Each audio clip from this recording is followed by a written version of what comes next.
বন্ধুরা প্রথমে এই ভিডিওটা দেখো, তারপরে এই ভিডিওতে করা ফানি কমেন্টগুলো পড়বো। So let's go. সাথে যাও। হ্যাঁ তুমি কি বিড়াল ফার্ম দিয়ে দিছো? না, এগুলো আমি শখে পালি।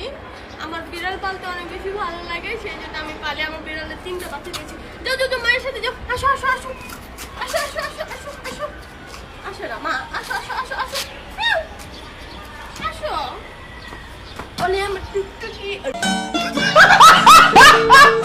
चलिए शुरू करते हैं। সাইজ কত হবে অনুমান? কি পাহাড় বানাইছে মালদ্বীপ গিয়ে। হায় হায় রে, বিড়াল দিয়ে চাটাইতে না জানি কত মজা লাগে ওর। समझ रहे हो ना? মায়ের সঙ্গে যাবে কি করে? খাবার তো আপনার কাছে। ঠিক বলেছো। যাক, এবার দুধগুলো খাওয়ানোর মতো বিড়াল বাচ্চাগুলো কাজে লাগলো। रुको जरा सबर करो। এত বড় কিভাবে করছো? কষ্ট হয় না তোমার? একটা ভালো বেটা কুকুর পালা দরকার তোমার। নেত্রকোনার ছানেলিয়ন